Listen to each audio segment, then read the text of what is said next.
I wish कि मुझे कोई बताता मेरे बीपीटी लेने से पहले कि what are the pros and cons choosing BPT. Hello viewers, welcome back और welcome to my channel. My name is Dhani and I am a second year BPT student. I am filming this video because if you want to do your graduation in physiotherapy, then do watch this video before you choose BPT. So let's get started. So here I am telling some truths about BPT that you should know before choosing. So the first truth is it's not just a massage. BPT is not just about massage. Many people think and even students कि BPT सिर्फ massage है and हम patients को massage देते हैं, but ऐसा बिल्कुल नहीं है. There are lot of subjects that you need to study and it's not that easy. There are many things. बहुत तरह की थेरेपीज़ होती हैं जो आपको देनी पड़ती है, जो उससे पहले आपको पढ़नी पड़ती है. So for that there are lot of books that you need to study. If you don't take your studies seriously, then you are going to be in trouble and you have to struggle later.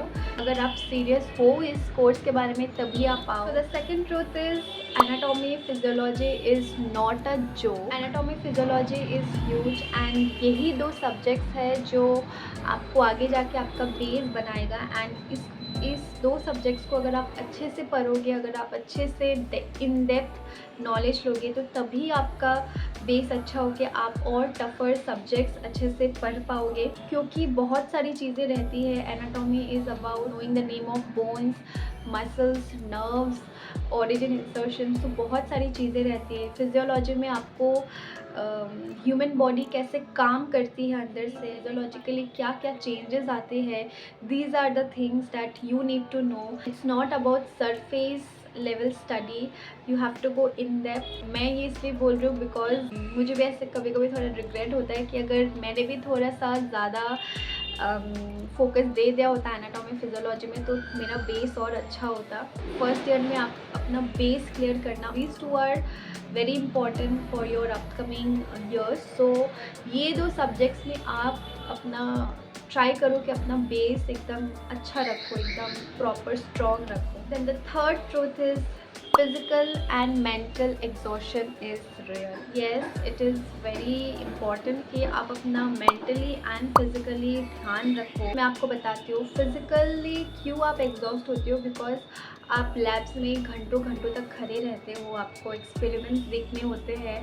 So there are bunch of students, सबको एक साथ जाके teachers दिखा रहे होते हैं और आपको देखने पड़ते हैं. बहुत सारे एक्सपेरिमेंट्स हैं, बैठ कर नहीं कर सकते, आपको खड़ा होना पड़ेगा देखने के लिए.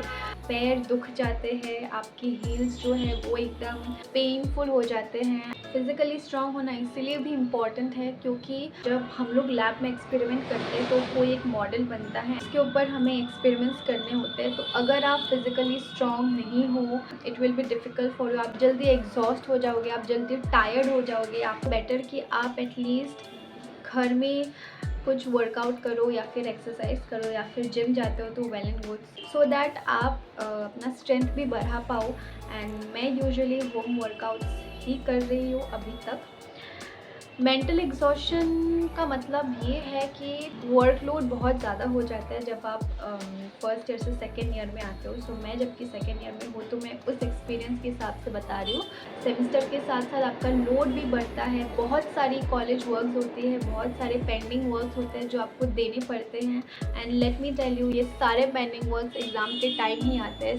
सारे डेडलाइंस आपको क्लियर आप करने पड़ते हैं. आपके पास पीपीटी होता है, असाइनमेंट्स होता है, लैब सबमिशन होता है. तो देर आर मैनी थिंग्स जो आपको मेंटली एग्जॉस्ट कर देगा. हर सेमेस्टर में सब्जेक्ट्स चेंज होती है, आपके लिए न्यू बन जाता है, आप उसके बारे में कुछ नहीं जानते हो. अपना मेंटल पीस को भी थोड़ा प्रायोरिटाइज करो. आई मीन मेंटल पीस को प्रायोरिटाइज करने के लिए आप कुछ भी कर सकते हो. वॉक पे चले जाओ या फिर एक दिन के लिए घूमने चले जाओ. So you can, there are many ways जो आपको सूट करे आपको. Fourth truth is practical skills are more important than just marks.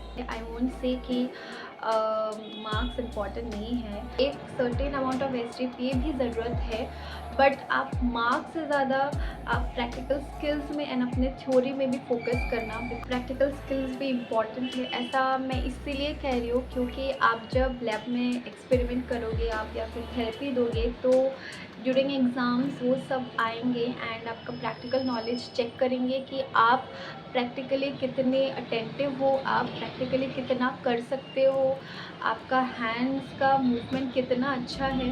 अभी तक पेशेंट के साथ डील नहीं हुआ है, बट जब भी होगा आपका प्रैक्टिकल नॉलेज स्किल्स ही देखा जाएगा। So yes, marks are also important, but also आप प्रैक्टिकल में भी ध्यान दो सो दैट आपका बेस और भी क्लियर हो।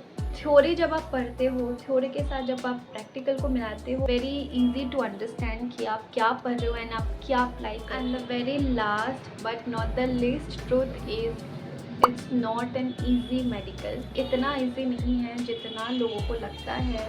माई पर्सनल कॉमेंट कि I knew about physiotherapy, but मुझे इतना नहीं पता था कि वो इतना ज़्यादा टफ होगा। Means lot of things to study. ऐसा भी है कि बहुत लोगों को, बहुत स्टूडेंट्स को लगता है, बहुत स्टूडेंट्स ऐसा करते हैं कि उनका अगर नीट नहीं निकलता है या फिर MBBS में उनको सीट नहीं मिलता, वो लोग MBBS नहीं कर सकते, तो वो लोग BPT as an alternative option रखते हैं, एज ए चॉइस रखते हैं। लेट मी टेल यू, उसमें आपको उतना ही एफर्ट देना है जितना आप MBBS में देते या देना चाहोगे। किसी को लगता है कि BPT ईजी है MBBS से, उस वजह से आप ये करियर ऑप्ट करना चाहते हो, that is think about it.